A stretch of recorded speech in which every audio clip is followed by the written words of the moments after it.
नमस्कार प्रेक्षकांनो, छोट्या बयोची मोठी स्वप्न या मालिकेचा आजचा म्हणजे 24 जुलैचा भाग तुम्ही ऐकत आहात। काल काही पर्सनल कारणामुळे मला भाग देता आला नाही, सॉरी। तर प्रेक्षकांनो, काल तसं त्यांनी काही विशेष दाखवलं नव्हतं, पण आता ही बयो मागे लागली आहे। तिला सुद्धा जाणून घ्यायचंय की आतापर्यंत तिचे बाबा काय करत होते, कसे राहत होते, कुठला व्यवसाय करत होते, हे सगळं ती विशालशी शेअर करते। आता विशालला आलं टेन्शन। विशाल विचार करायला लागतो, अरे देवा, आता हिने जर शोध घेतला तर ही सगळं सत्य जाणून घेईल। पण शुभंकर सरांना ते नकोय, कारण त्यांनी हिच्या आईला वचन दिलंय ना। काय करू आता आणि हिला कसं सांगू? बयो म्हणते, सर काय झालं, तुम्ही काही बोलत का नाही आहात? मला सांगा ना, तुम्ही मला मदत कराल ना? मी तसं पप्या दादाची पण मदत घेणार आहे। विशाल म्हणतो, अगं सरस्वती, तू कशाला या सगळ्या गोष्टींमध्ये पडतेस? सध्या तू तुझ्या करिअरवर फोकस करावं असं मला वाटतंय, आणि जर काही असेलच तर तुला कळेलच ना।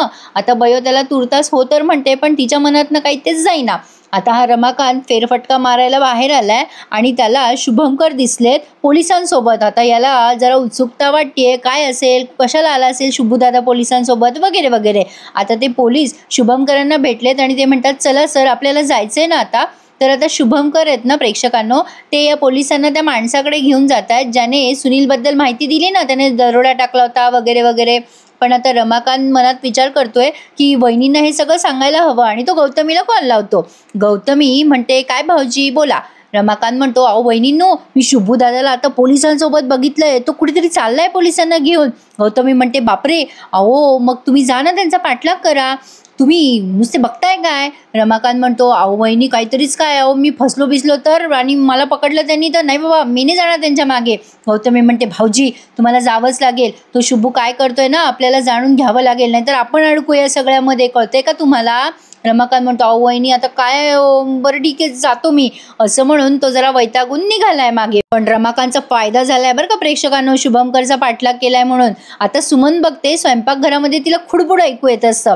हा सुनील स्वयंपाकघरामध्ये काहीतरी खायला शोधत असतो, पण त्याला काही सापडे ना। आता सुमन त्याच्या मागून येते आणि म्हणते, काय रे, काय शोधतोयस, खायला पाहिजे का तुला काही? आता सुनील म्हणतो, होय ग सुमन, दे ग काहीतरी तोंडात टाकायला, तोंडाची चव बिघडली आहे बघ।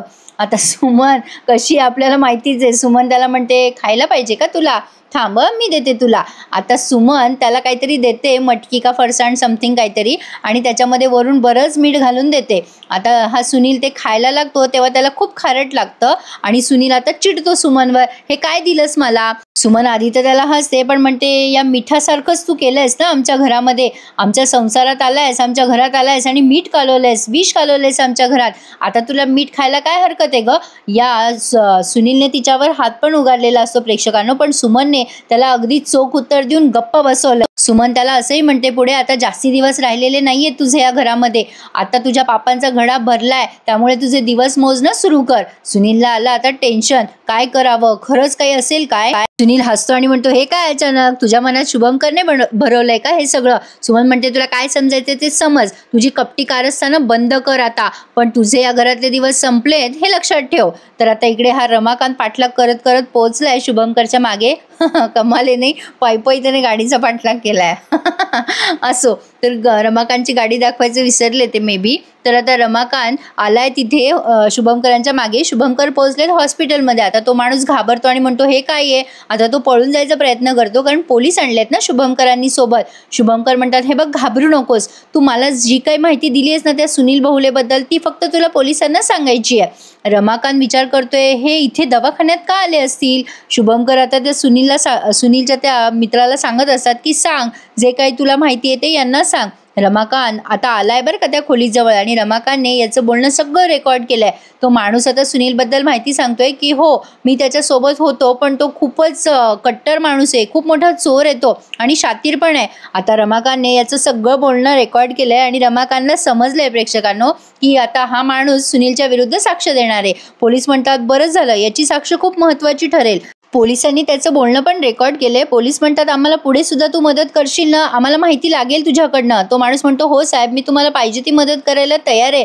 रमाकांतने ते ऐकले आणि विचार करतोय, बापरे, हा बवले तर जाम मोठा चोर निघाला, आपण पोलीस जर याच्यापर्यंत पोहोचले तर आमच्यापर्यंत पोहोचतील ना। इकडे हा सुनील दचकत असतो, काही झालं की बयो आली आहे, आता दचकतो आणि म्हणतो, मी काही नाही केलं। बयो म्हणते, अहो बाबा, एवढे काय घाबरलात, मीच आहे, बरं बाबा मला तुमच्याशी जरा बोलायचं होतं. आता सुनील म्हणतो मला काही खायला घालू नको ते उकडलेलं वगैरे. बयो म्हणते नाही हो बाबा, पण मला हे विचारायचं होतं तुम्हाला की रमाकांत काका तुम्हाला कुठे भेटले हो? म्हणजे तुमची आणि त्यांची ओळख गावापासून आहे मला माहिती आहे, पण अशात तुम्हाला ते कुठे भेटले? सुनीलला काही समजेना आता उत्तर द्यावं तर काय द्यावं बयोला. आता गौतमीने ते ऐकलंय. आता गौतमी किती स्मार्ट आहे ते आपल्याला माहितीच आहे. गौतमी लगेच बयोजवळ येते आणि म्हणते काय गे, काय बसलीस इथे गप्पा मारत? आल्या आल्या जा ते कबशा विसरून घे, कामं पडली आहेत घरात. बयो म्हणते हो जरा बाबांशी बोलते आणि करते हं काम. गौतमी म्हणते तुझ्या बाबांशी बोलायला इथे भरपूर वेळ पडलेला आहे, जा त्या घरातली कामं कर आधी, उठ म्हणलं ना. आता ती बयोला मुद्दामून तिथून उठवून देते म्हणजे यांचं बोलणं डिस्टर्ब व्हावं ना म्हणून. आता बयो गेल्यानंतर गौतमी सुनीलला दटावते आणि म्हणते चुप्प बसायचं, भावनेच्या भरात तिला काही सांगितलं ना ते याद राखा. सुनीलला इकडे आड आणि तिकडे वीर झालंय बिचाऱ्याला.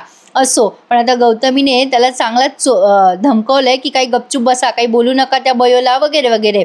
तर आता सुमन बघते बयो आली आहे आणि ती विचारते काय ग बयो केव्हा आलीस आणि आल्या आल्या कामाला काय लागलीस?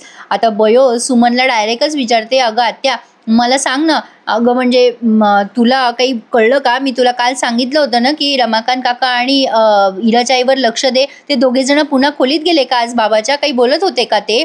आता सुमनला कळतंय हिला जर कळलं सुनीलबद्दल सगळं खरं तर दादा ओरडेल माझ्यावर आणि शपथ तुटेल ना त्यांची. आता ही म्हणते सुमन अगं नाही ग, मी तसं काही बघितलंच नाही, माझी वहिनीचं तर माहितीच आहे तुला आणि यांच्या पायाला तर भिंगरीच असते.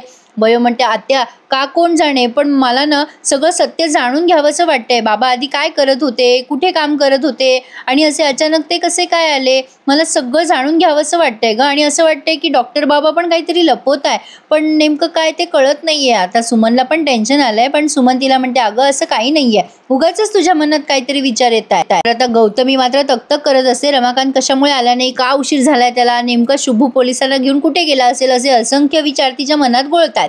आता ती फोन करत असते रमाकांतला, तेव्हा तिला गाडीचा आवाज येतो आणि रमाकांत बाहेर आलेला असतो. गौतमी त्याला विचारते काय हो रमाकांत भाऊजी किती उशीर केलात?